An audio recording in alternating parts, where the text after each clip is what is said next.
अगर आपने देखना है कि इस 22 करोड़ अवाम का प्राइम मिनिस्टर अमेरिकी सदर के सामने कैसे बैठा हुआ है, तो जरा देखें, मुजाहरा फरमाएं जी।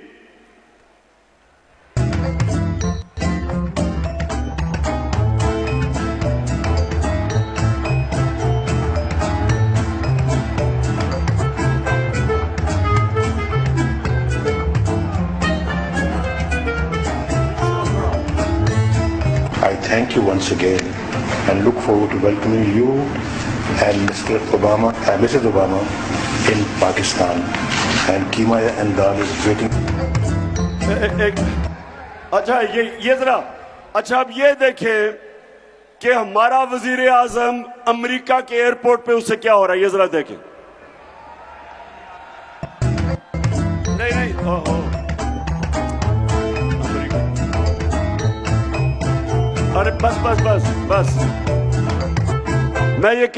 मैं ये सिर्फ आपको इसलिए दिखा रहा हूं पाकिस्तानियों कि मैं आया क्यों मैं आपको जगा रहा हूं कि ये बैठा था Pakistani prime minister American president के साथ और पर्ची से पढ़ के कह रहा था कि मैं तुम्हारा शुक्रिया अदा कर रहा हूं कि कोई गलती ना हो जाए, कहीं वो मेरे पर नाराज ना हो जाए।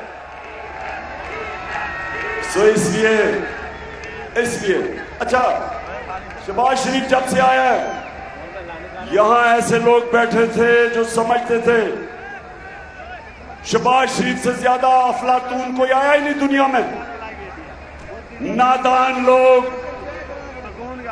इश्तिहार देख के 50 अरब रुपए के शहबाज शरीफ ने आपके पैसे से इश्तिहार चलाए और उसके बाद वो नादान भी समझने लग गया कि बहुत बड़ा अक्लमंद आदमी था। वो और बात है कि 3 महीने में अल्लाह अल हक है, दूध का दूध पानी का पानी हो गया, सारी कौम को असलियत पता चल गई। जरा आप ये देखें, मुल्क का प्राइम मिनिस्टर शहबाज शरीफ मलिका बरतानिया की सालगिरह है और वो जाता है बरतानिया की एम्बेसी में बरतानिया को सालगिरह करने के लिए, बताने के लिए। और ये जरा तमाशा देखें, केक किसको खिला रहा है? बरतानिया के जो यहां सफीर है उसके मुंह पे केक डाल रहा है। ये फिर से दिखाना उनको, कहना का ये है मेरे पाकिस्तानियों, आपको मैं कह ये रहा हूं कि हम जब तक अपने पैर पे खड़ा होकर खुददार कौम नहीं बनेंगे, जब तक इसमें हमारे में खुददारी नहीं आएगी, हम ऊपर नहीं जा सकते। हम भिखारियों की तरह कभी किसी से पैसे मांगे, कभी किसी से। कौमें वो बढ़ती हैं जो इकट्ठे मिलके कौम कुर्बानी देती है, मिलके कौम हर मुश्किल का सामना करती है। जब 2010 में फ्लड आए और या मुल्तान के पास मैं खुद आया, या मुजफ्फरगढ़ डूबा हुआ था, जिधर भी दुनिया में पाकिस्तानी थे सबने मिलके पैसा चलाया, सबने पैसा इकट्ठा किया। किसी इमदाद के बगैर हमारी कौम इतने बड़े सानिया से निकल गई, क्योंकि कौम थी, कौम इकट्ठी हुई। हम 22 करोड़ पाकिस्तानी कुछ भी कर सकते हैं, लेकिन उसके लिए कौम बनना पड़ेगा। इस तरह के हमारे ऊपर चोरों को जो बैठा दिया है, इससे कौम आगे नहीं बढ़ने लगी। इस तरह कौम जब ऊपर चोर बैठ जाए, कोई कौम से उम्मीद ना रखो कि वो ऊपर जा सकती है, क्योंकि आज तक दुनिया की तारीख में जब तक कौम ऊपर गई है, कौम मिलके कानून की बालादस्ती कायम करके, इंसाफ दे के, फलाई रियासत बना के, अवाम का ध्यान रख के, तब कौम ऊपर जाती है। अब मैं आपको जरा एक रेडियो आकाशवाणी, जो पाकिस्तानी रेडियो आकाशवाणी है, झूठों की शहजादी, जरा अब मैं आपको एक स्किट दिखाना चाहता हूं। इंडियन रेडियो ये जो आपको फैसल ने बताया था 1965 की जंग में इंडिया का एक ऑल इंडिया रेडियो होता था, आकाशवाणी, वो सारा वक्त खबरें दे रहा हो रहा था कि वो लाहौर भी फतह हो गया और पाकिस्तानी फौज हार गई, यानी हर झूठ की खबरें वहां से आती थी। अब हमारी मरियम बीबी हमारी आकाशवाणी बन चुकी है। तो मैं आप जरा पहले बैकग्राउंड दूं।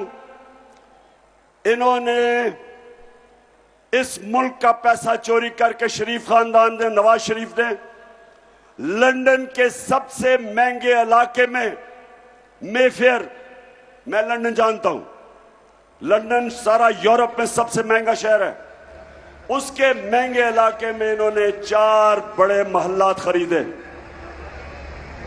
तो मैंने उसकी निशानदेही की। मैंने जब कहा कि देखें ये आपके पास किधर से पैसा आया ये 4 महल खरीदने के, तो जब मैंने ये पूछा तो सबसे पहले शहबाज शरीफ के, अच्छा ये सुने, ये 2012 की है, सुनाए। आपकी 4 अपार्टमेंट्स हैं, उनकी 1 अरब से ज्यादा, 1 अरब रुपए से ज्यादा उनकी कीमत है। अब 4.5 अरब तक पहुंच गई है उनकी कीमत। आपने अपनी जो टैक्स में टोटल आमदनी बताई है 94 में 1.5 लाख रुपए है। मुझे ये बताएं कि आपने अरबों रुपए की मेफेयर में प्रॉपर्टी खरीदी कैसे? बात यह है कि जिन अरबों रुपए, अच्छा अब ये आए हैं जनाब शहबाज शरीफ के बेटे जो भी मफरूर हैं, सलमान शहबाज, ये क्या कहता है, ये जरा सुने। 2012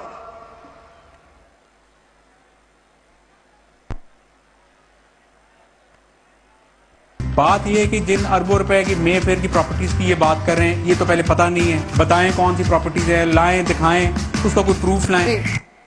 सुन लिया, कहते किधर हैं? अच्छा अब रेडियो आकाशवाणी पाकिस्तान, जरा अब इनको सुने।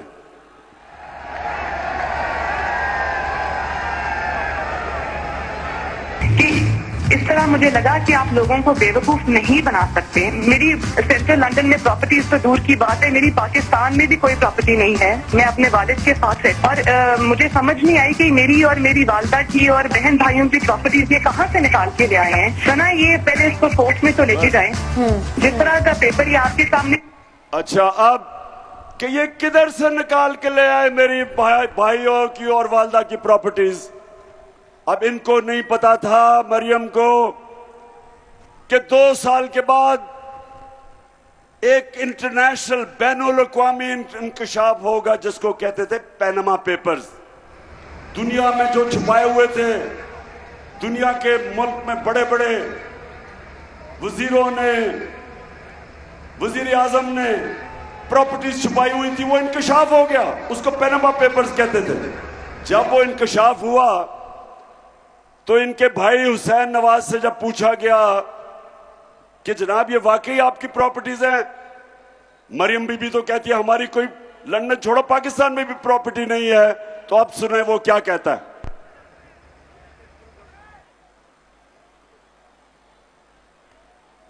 मैं इस बात को तस्लीम करता हूं कि अल्हम्दुलिल्लाह पाक लेन के ऊपर जो अपार्टमेंट्स हैं वो अल्हम्दुलिल्लाह हमारे हैं। मैं इस बात को तस्लीम करता हूं कि उनको ऑफशोर कंपनीज नेस्कॉल लिमिटेड और नीलसन लिमिटेड जो है उनको ओन करती हैं। और मैं आपको ये भी अर्ज करता हूं उनको होल्ड कर रही है इस वक्त मरियम नवाज शरीफ, मेरी हमशीरा जो है। ठीक है जी, ठीक है जी, सुन लिया, नहीं बताए, सुना आपने कि मेरी कोई प्रॉपर्टी नहीं। और अल्लाह ने जब अल्लाह का सच सामने ले आया तो कहता कि वो 4 महलात अरबों रुपए के मेफेयर सबसे महंगे इलाके में वो मेरी बहन मरियम नवाज शरीफ ओन करती हैं। अब झूठ बोलने की क्या जरूरत थी? क्यों झूठ बोलना, बताए ना जरा, मुल्तान बताओ। क्योंकि चोरी का पैसा था, आपका पैसा था।